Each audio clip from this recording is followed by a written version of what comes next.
Good morning, colleagues. I'm happy to present to you Foreign Minister of Ukraine, Mr. Dmytro Kuleba. He will make a few remarks in English and then a couple of words in Ukrainian, since we have Ukrainian TV here, and then we will wait in your questions. Mr. Minister, the floor is yours. Thank you. I came here today to the United Nations to convey a very simple message that the attack by Russia on Ukraine is also the attack on the United Nations Charter. We heard the statement by the Secretary General of the United Nations, who pledged his support and commitment to defending the Charter and the principles that this organization stands for. He was immediately attacked by the Russian Federation, and this is exactly the demonstration of how Russia treats the UN. They want the United Nations to become the League of Nations, to follow the path of the League of Nations, to become obsolete. And it is high time for all members of the UN to stand together in defending the Charter, the principles, and the Secretary General of the UN. We know that the toolkit of the UN is a limited one, especially when a permanent member of the United Nations Security Council, who has a veto right, can block any decision related to maintaining peace and security in the world. Nevertheless, we have to do our utmost to utilize every instrument at the disposal of the UN to prevent further military escalation and the war.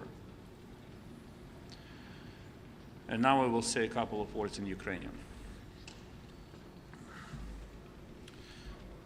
Дорогі українці, сьогодні тут у ООН зібралися в буквальному сенсі всі країни світу, і вони чітко почули: перше, Україна прагне миру, але Україна готова захищатися.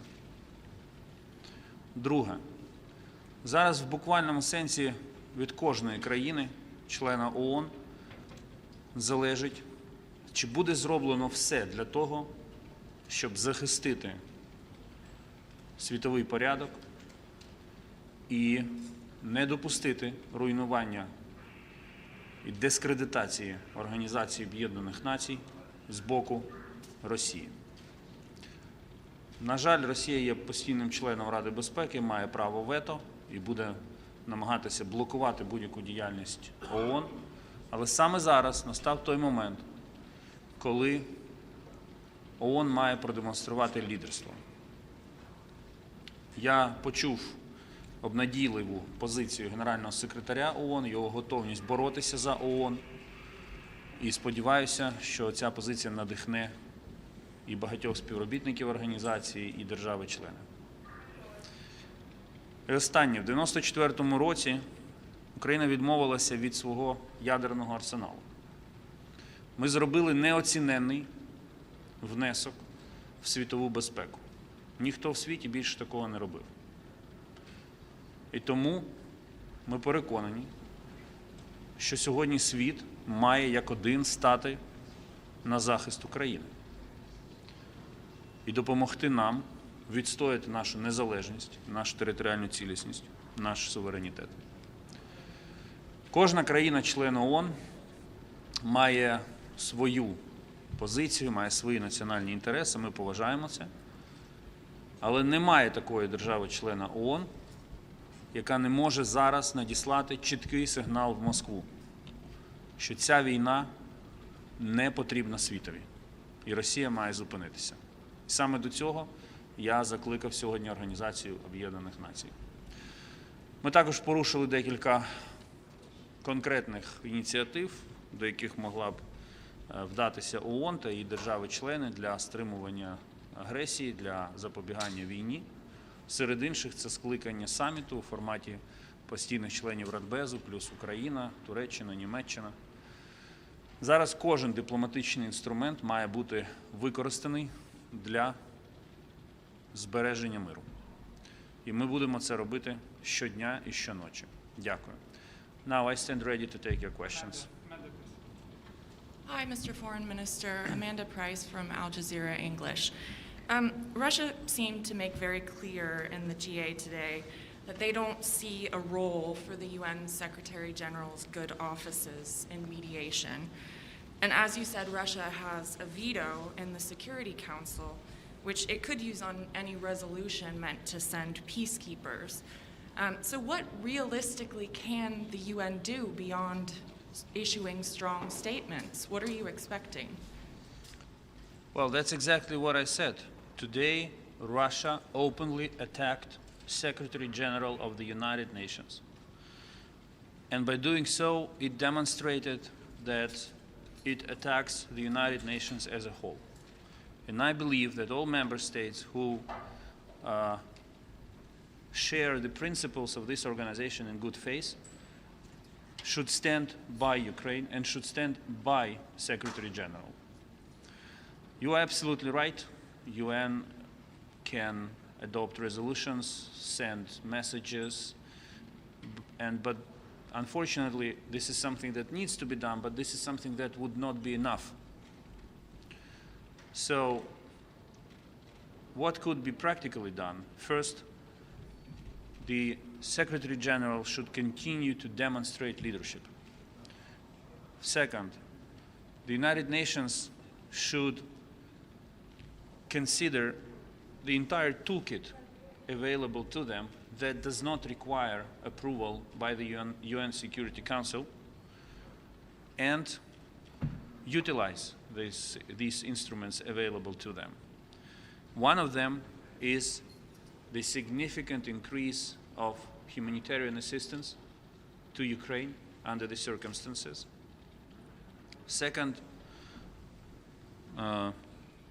we reminded the United Nations about our request of 2015 to consider launching a peace operation in Ukraine.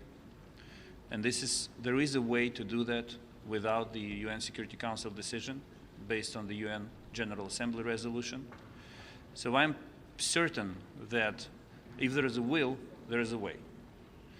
And we will be working with the United Nations on making sure that the will is there and we find the way to put pressure on Russia.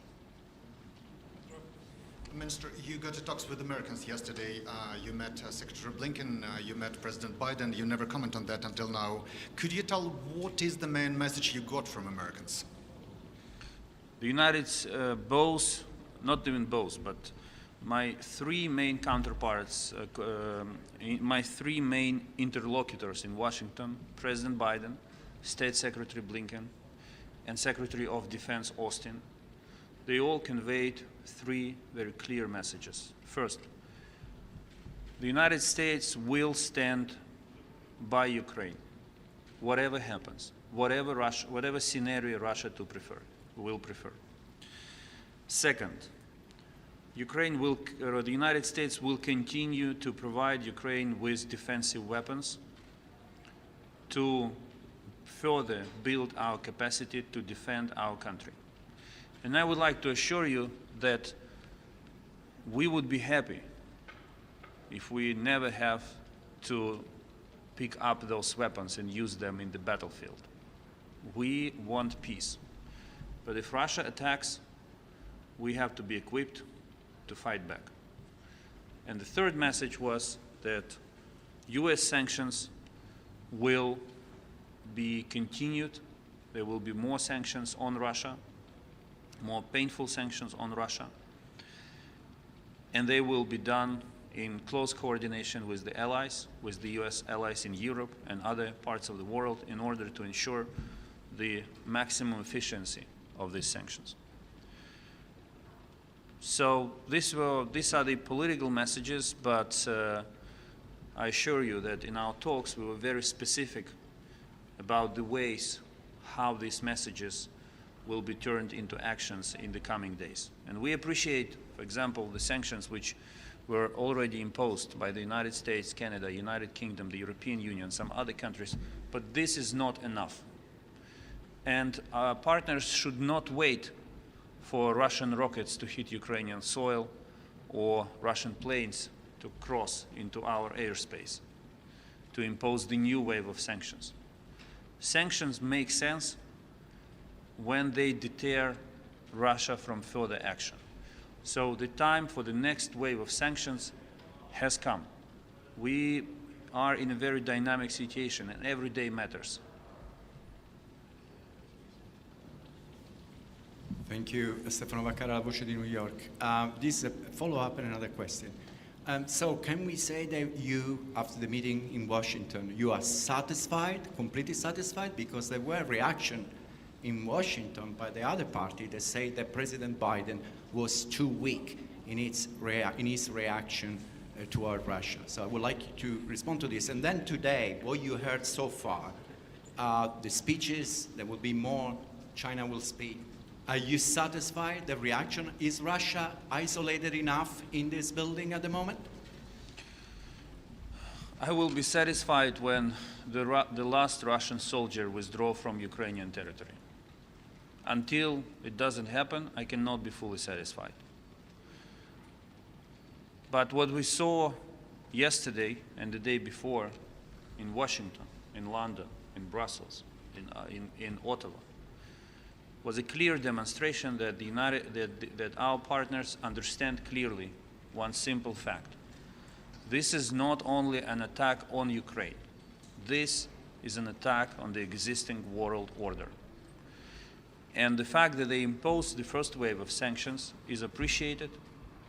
The decision of the German government to hold Nord Stream 2 is appreciated.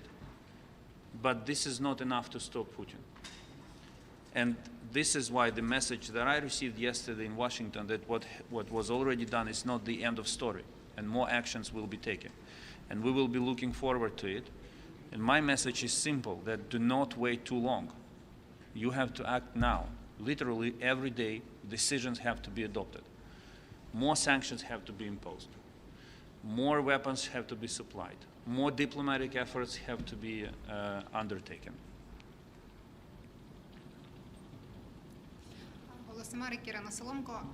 Mr. Minister, I would like to come back to UN topic actually, because since we're here. You already mentioned about the tools, practical tools that can be implemented by UN to help Ukraine. Can you be more specific about deadlines, about conditions when we can talk about, like, for example, strengths of humanitarian aid to Ukraine, or like peacekeeping missions that actually everybody is expected to see? Thank you. Again, deadline for every action aimed at preventing the war is now. We all have our bureaucracies. National governments, international organizations, they are essentially bureaucratic structures, and we understand that there are procedures. So the sooner these procedures are launched, the better it is. The situation deteriorates every day, and no one can allow waiting until it's too late. As foreign minister, I do my best to avoid a situation when the world reacts to the war only after Ukrainian blood will be spilled. I do not want my compatriots to pay their lives and sufferings for the reluctance, for the cautiousness, for the inability to act by other governments or international organizations. This is why I'm saying clearly here in the United Nations, and I said it yesterday in Washington, we appreciate what has been done, but this is not enough. More needs to be done as soon as possible. Foreign Minister, thank you so much for this availability. My question goes to the message that the Russian ambassador gave. At the end of his speech, he said that the Russian military will be in charge of peacekeeping, and they will not be softy with the violators. What can you say about that type of message, especially after the Secretary General was very clear about his concern of the use of the word peacekeeping to refer to the Russian military on the Donbas area? I think the Secretary General should come out and say a very simple thing. Russia must stop abusing the word peacekeepers and the concept of peacekeeping enshrined in the United Nations Charter. This is exactly what we are talking about. Russia tries to replace the UN with itself. They want to have a free hand to decide how to maintain peace, the way they want to maintain peace. And usually when they say that we want to maintain peace, they speak about another act of aggression. And the use of the word peacekeepers may work for Russian audience, but it shouldn't mislead the world. And the world should clearly debunk this disinformation and speak openly. This is the time to call spade a spade. Speaking about classic diplomatic narratives do not work anymore. Calling on both sides to de-escalate or making statements not mentioning Russia doesn't help anyone except Russia, because it creates space for Russia to move forward and to come to a conclusion that in the end everything will be fine. Because if they are afraid to call us by name now, under these critical circumstances, then they will tolerate any kind of behavior. But again, I will repeat it, the fact that you mentioned about the reference to peacekeepers, it's another manifestation of Russia's ignorance, of Russia ignoring the United Nations, of Russia attacking the fundamental concepts of the United Nations. And I'm not exaggerating when I'm saying that what Russia is doing now is an attempt to make the United Nations follow the path of the League of Nations. We all saw it in history. And it's for our generation who learned history, who read history books, who know diplomacy, to avoid the repetition of this scenario. No one can say now this has never happened before. We didn't realize where it would take us to. There will be no such excuse. Everyone perfectly understands what is happening here. And the attack on the Secretary General by the Russian ambassador is unprecedented. And if the United Nations tolerate such an attack, it will be only the United Nations who will suffer the most and who will end up discredited and unrespected. Thank you. Thank you, Mr. Foreign Minister, and thank you for this availability, and welcome to New York. There has been a lot of concern about how President Biden described the invasion by Russia, calling it the start of an invasion.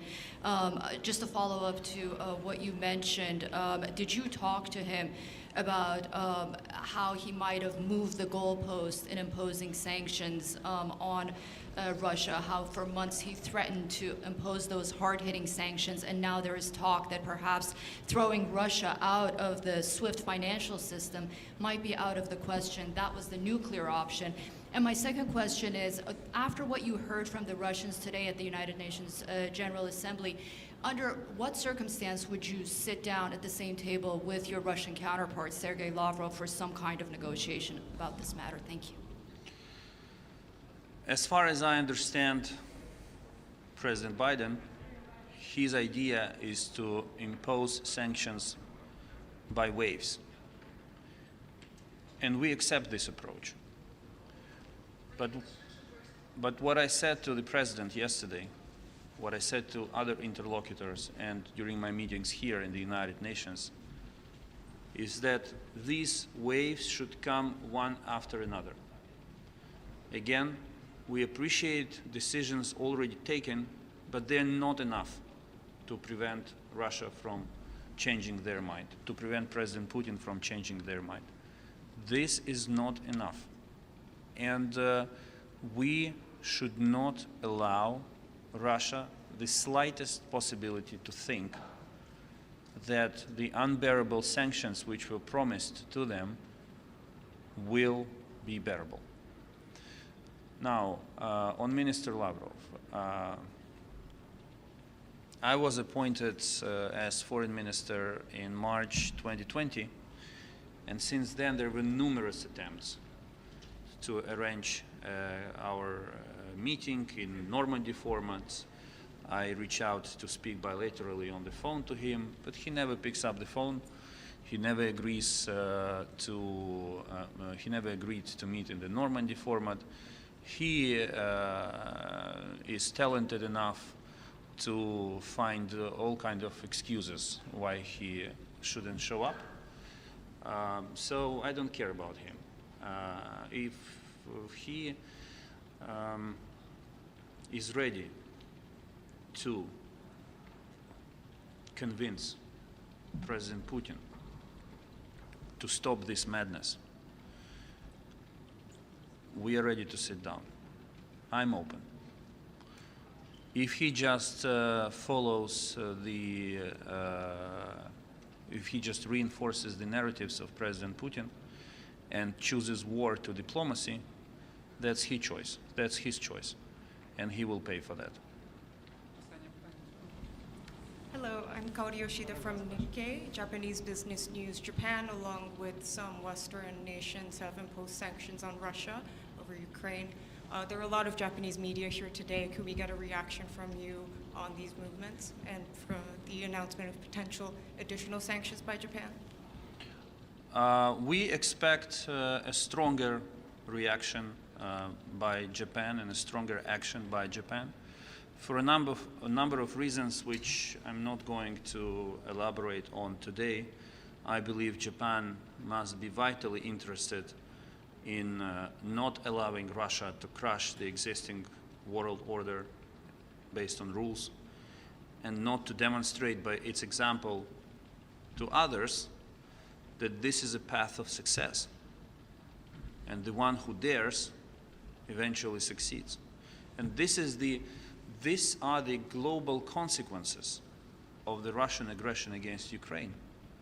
Because if we are not able to defend very simple fundamental principles in Europe, it means that we are not able to defend them in any other part of the world. So a stronger reaction by Japan is most welcome. And I understand that some countries may think this is not our fight. We have to wait and see how it ends up.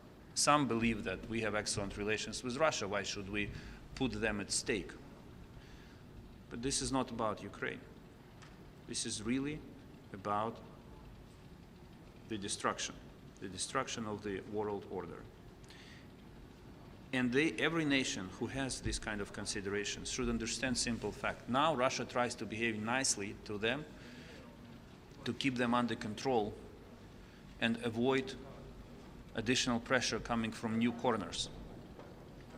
But if Russia succeeds, the next step for Russia will be to build their relations with those countries from a dominant position, because they will demonstrate that this is what we are capable to do, and this is where we are capable, we can be successful. So every country should be mindful of that consequence. Russia may smile to you today, like they did with Minsk agreements. For 7 years, they were convincing everyone that Minsk agreements is the only and fundamental basis for diplomatic solution. They were saying on every corner that Minsk agreements were endorsed by the UN Security Council resolution. This is a sacred document that everyone has to focus on. But one morning they changed their plan and they abandoned everything. It's crazy. A permanent member of the United Nations Security Council killed the document endorsed by the United Nations Security Council resolution, which they supported and had been convincing everyone to follow it. So the mood, the attitude can change in a day, and every country should understand that. Every country should understand that making compromises comes at a price to all. Thank you. Have a good day. Thank you. Stay safe.